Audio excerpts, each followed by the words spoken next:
Ciao ragazzi, io sono Riccardo Metorati nel mio canale YouTube e nel mio piccolo laboratorio. Oggi vi parlerò di questi set in vendita all'Idol, solitamente costano circa 5 euro. Io non sono un elettricista, non sono un tecnico, però ogni tanto nell'ambito di fai da te mi diletto e li utilizzo. Quindi ho deciso di farvi vedere di cosa si tratta. Sono set per cablaggi, fascette, insomma, Wener termorestringenti, pinze a coccodrillo e tanto altro. Ora li vedremo per bene da vicino. Vediamo come si utilizzano, vediamo cosa viene dato all'interno di questi comodi contenitori e faremo un paio di prove. Iniziamo. E allora, oggi vi farò vedere solamente questi 4 set. In realtà ne vendono di diversi tipi, sia per materiale elettrico che in minuteria di vario tipo. Allora, iniziamo da questo, il più semplice. Set strisce adesive. E sono delle strisce in stoffa che hanno da una parte il velcro maschio e dall'altra parte femmina e servono semplicemente per bloccare i cavi. Quindi quando riponiamo i nostri utensili possiamo avvolgere i cavi con queste fascette in modo da mantenerli ordinati e non avere i cavi che si aggrovigliano nello scaffale o nel cassetto nel quale vengono riposti, semplicemente in questo modo.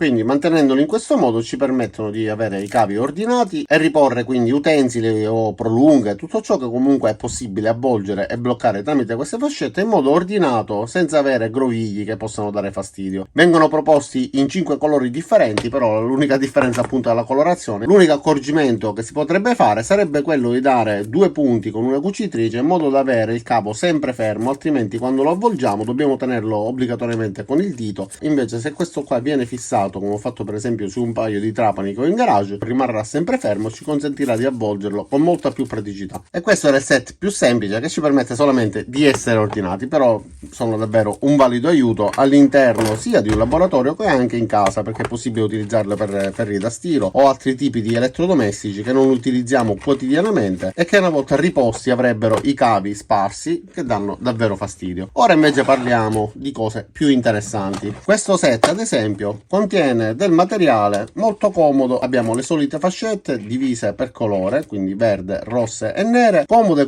per quando dobbiamo contraddistinguere alcuni cavi, quindi abbiamo la possibilità di mettere la fascetta all'inizio del cavo e poi all'altra estremità del cavo in modo da capire di quale linea si tratta. Quindi abbiamo 3 colori che ci permettono di avere un ordine e riconoscere perfettamente come è composto l'impianto. Sotto le fascette nere ci sono anche le guaine termorestringenti nere e a fianco abbiamo le guaine termorestringenti rosse. Queste si utilizzano quando si fanno i cablaggi per avere un isolamento perfetto che avvolga e stringa ciò che abbiamo appena assemblato, saldato o unito tramite morsetti. E si utilizza in questo modo: si inserisce avvolgendo la saldatura o comunque la giuntura del morsetto, dopodiché si avvia o con un accendino oppure meglio ancora se avete una pistola che soffia aria calda.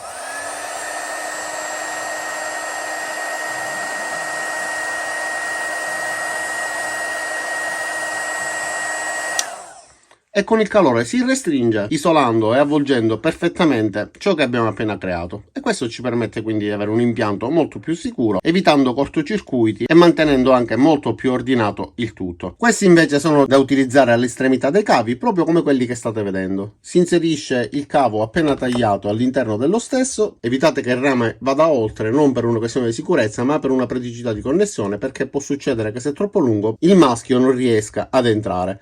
Una volta inserito al suo interno si stringe con una pinza crimpatrice che applicherà una forza tale da serrare il cavo in modo che il morsetto rimanga saldo all'estremità e non si sfili tirandolo. Invece questo tipo spesso si utilizza bloccandolo con delle viti in base al tipo di lavoro che dobbiamo realizzare per creare delle connessioni su altri tipi di impianti. Questi invece servono per unire 2 cavi fra di loro, quindi si inserisce la parte spellata all'interno, ipotizziamo che questo sia già spellato, inserendolo nell'altra estremità e crimpando la parte centrale avremo una giunzione di questi 2 cavi protetta e isolata. Lo stesso per quanto riguarda il morsetto di colore giallo, solo che ci permette di utilizzarlo per sezioni più grandi. Questi invece sono dei sistemi che ci permettono di mantenere ordinato l'impianto. Infatti una volta avvitato o bloccato con delle fascette, il passaggio dei cavi all'interno di questo sistema ci permette di non avere cavi volanti. Questi li ho utilizzati per esempio sulle stampanti 3D per bloccare il cablaggio e mantenerlo aderente ai profili in alluminio. Un set, come vedete, molto pratico, composto da diversi tipi di morsetti, guaine termorestringenti, fascette e sistemi per mantenere tutto in ordine.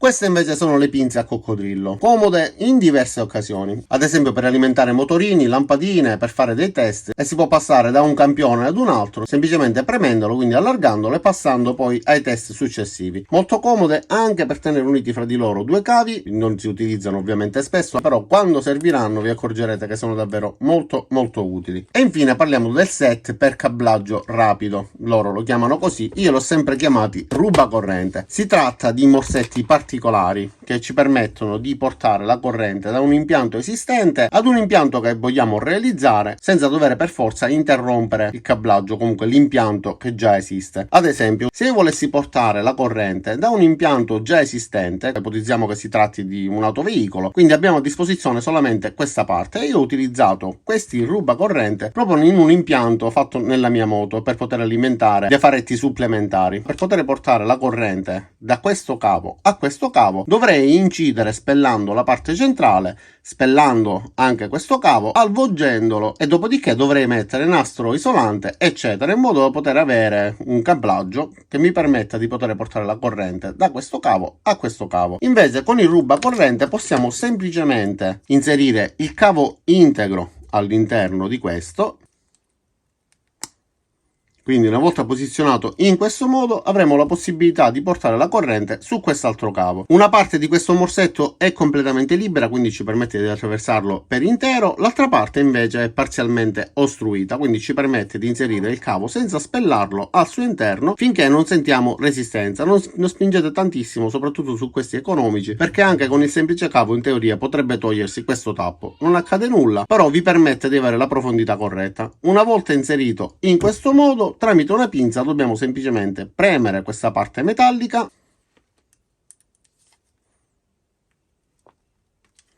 e la parte metallica andrà quindi ad interessare entrambi i cavi, permettendoci di portare la corrente da questo cavo rosso a questo cavo rosso e nero. In realtà, per fare l'esempio in modo corretto, avrei dovuto utilizzare il cavo rosso, ma ci capiamo ugualmente. Quindi dopodiché si chiude e in questo modo avremo un cablaggio che non richiede alcun tipo di taglio. È possibile anche rimuoverlo, quindi è un'operazione reversibile, basterà semplicemente aprire nuovamente questa parte, dopodiché tirare con una pinza la linguetta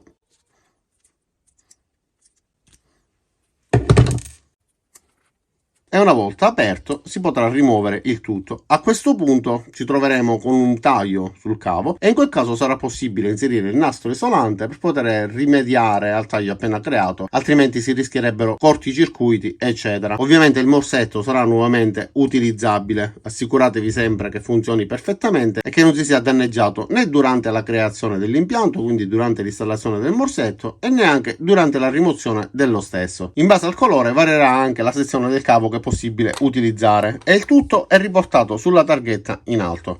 Quest'altro invece è un tipo di morsetto rubacorrente ma differente, perché ci permette di portare la corrente da un cavo esistente ad un altro, esattamente come abbiamo fatto adesso, però questa volta funziona in modo diverso. Quindi si inserisce un solo cavo, si stringe con la pinza esattamente come poco fa, dopodiché all'interno della parte posteriore si può inserire il morsetto che ci consente di prelevare corrente e portarla da un'altra parte. Quindi questo ci permette di lavorare in questo modo, interessando un solo cavo e inserendo il morsetto in questo modo. L'altro invece ci permette di lavorare su due cavi senza utilizzare altri tipi di morsetti. Anche questo è possibile riaprirlo ed eventualmente riutilizzarlo. In questo caso, rimanendo questa parte aperta, è possibile utilizzare una guaina termorestringente più grande in modo da creare un isolamento anche nella parte che rimane scoperta. Ovviamente tutto ciò può essere utilizzato in svariati ambiti, sia per quanto riguarda la corrente elettrica vera e propria che per quanto riguarda lavori di elettronica che non siano pericolosi. Mi raccomando, se non siete esperti di corrente elettrica, evitate di metterci le mani e evitate di giocare con alcuni tipi di morsetti che, se utilizzati male, soprattutto su impianti che siano alimentati, possono essere effettivamente pericolosi. Quindi questo video non è un tutorial, non sto invogliando nessuno a utilizzare questi morsetti senza fare alcun tipo di studio prima della situazione, ma semplicemente vi ho spiegato spiegato in base alla mia esperienza come si utilizzano. Per quanto riguarda invece le pinze a coccodrillo, vi consiglio di utilizzarle assolutamente su bassa tensione, su voltaggi davvero ridicoli, quindi batterie o poco altro, alimentatori di banco. Evitate di fare lavori per i quali non siete proprio molto esperti, su questo tipo di lavoro non si scherza. Detto questo, io spero che questo video vi sia stato utile, vi abbia tenuto compagnia e vi abbia aiutato a capire se questo tipo di set possono essere utili per i vostri lavori, quindi eventualmente acquistarli la prossima volta. Detto questo, vi ringrazio di aver visto il video fino in fondo, vi invito ad iscrivervi al mio canale, mettere mi piace al video, cliccare anche sulla campanella per attivare le notifiche e ci vediamo ai miei prossimi caricamenti. Ciao da Riccardo e a presto!